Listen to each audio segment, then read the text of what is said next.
Kai has just returned from a busy day working at a warehouse.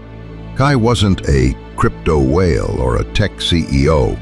He was a forklift operator, minimalist, quiet life. He stored his savings in stable coins, thought it was safe, then one night his wallet was empty, not because he was hacked, because someone else was.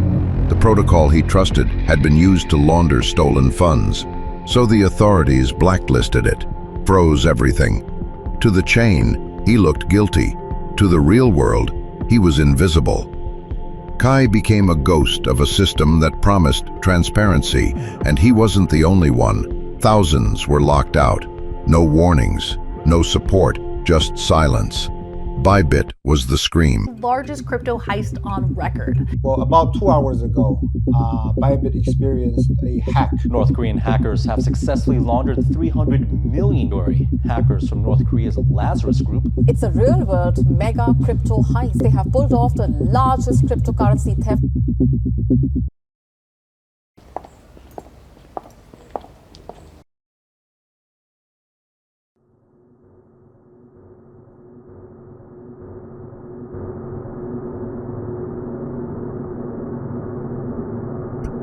$1.5 billion, gone. No signature, no demand, just a void. Whoever did this knew the maze and how to disappear. And it wasn't just Bybit. The weeks before, there were murmurs, strange withdrawals, vanishing tokens, frozen smart contracts. Platforms patched holes in silence. Some vanished overnight. The attacks were precise, clean, untraceable. It didn't feel random. It felt rehearsed. Was this one mind or a swarm with one directive? On February 21, 2025, Bybit fell victim to a sophisticated hack that stole $1.5 billion in Ethereum during a routine cold-to-warm wallet transfer. Withdrawal surges over 580,000. They borrowed money to pay customers back. Bybit got emergency help from other companies, borrowing a large amount of crypto, worth about $280 million. This let them handle the rush of people wanting to take their money out after hearing about the hack. They built their funds back up. Within a couple of weeks, things bounced back to the $14 billion level. They lost a little business but stayed strong. Fewer people used Bybit for a while. Its share of the market dropped from 12% to 8%.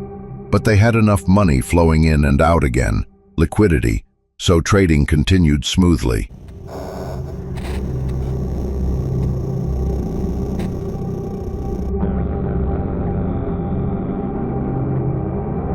March 6, 2025. This is Ji-ho. He's North Korean, but you won't find him on any public registry. He lives behind a walled compound in Pyongyang, not by choice, but by assignment. By day, he's a government worker. By night, he writes code. Not for apps, not for websites, for breaches.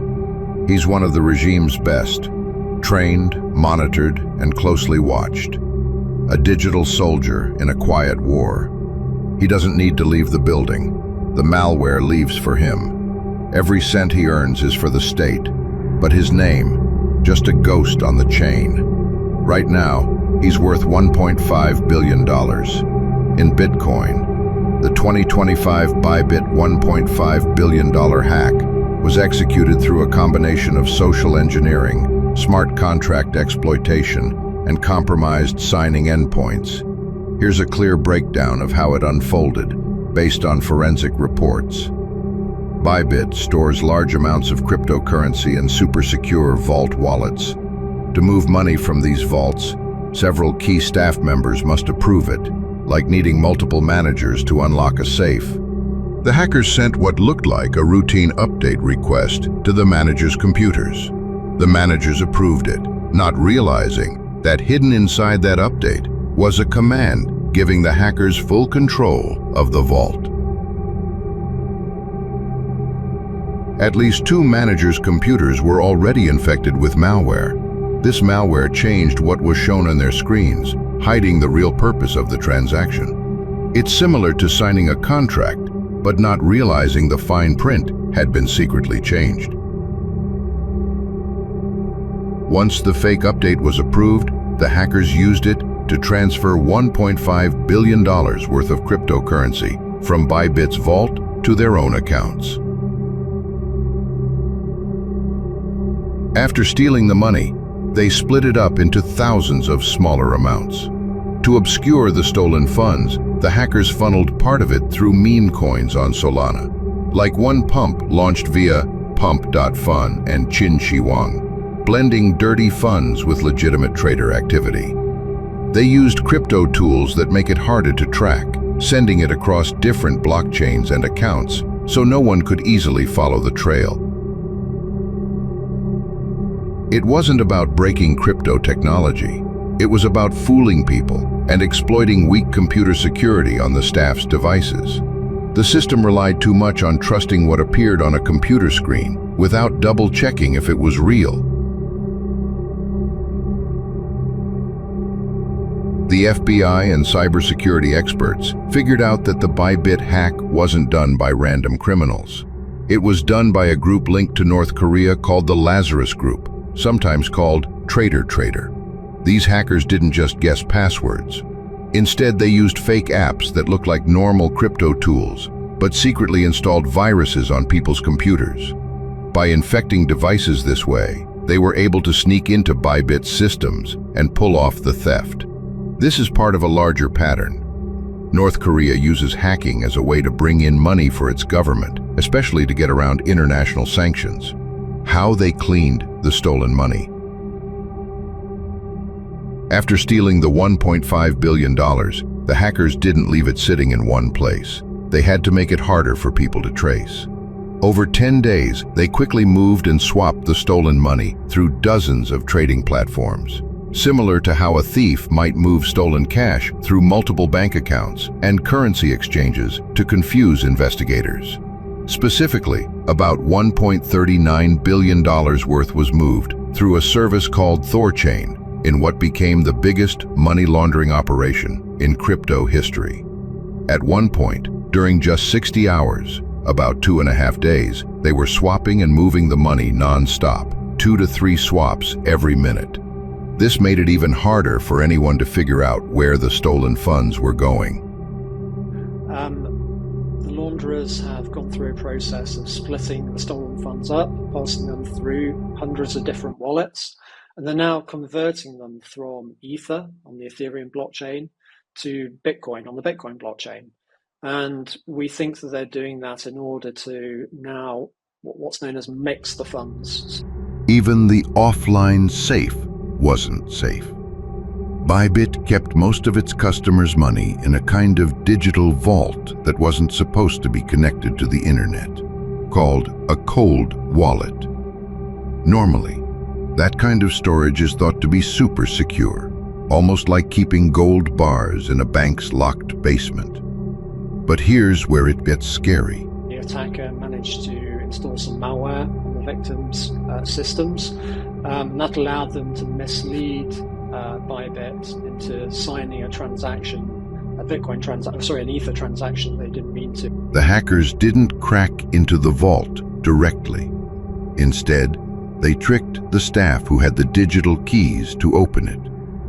They did this by messing with the computer systems and software the staff used to approve transactions. Basically, the screen showed something normal, but in the background, the hackers had secretly changed the instructions, so staff members unknowingly helped move the money out. This showed the whole crypto world that even offline money can still be at risk if the people managing it are tricked, or if the systems they rely on get hacked. Conspiracy theories. Expert claims it could be an inside job. Security expert Dexaran, known for developing major Ethereum standards, noted the attackers appeared to know the detailed inner workings of Bybit's signing process, something unlikely without internal knowledge. He also observed that last-minute tweaks, like testing 2 fake contracts the day before, hint at someone inside the company being involved. Bounty program behavior, raising questions.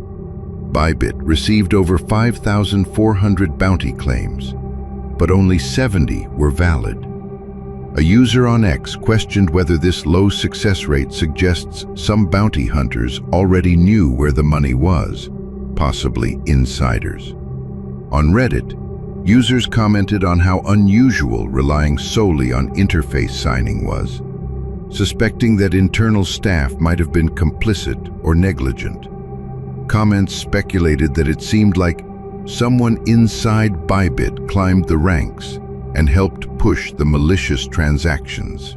So unfortunately, if we look at other North Korea-related hacks, not a great deal of those funds have been recovered. Two key Thorchain developers, Pluto and TCB, quit during the hack crisis.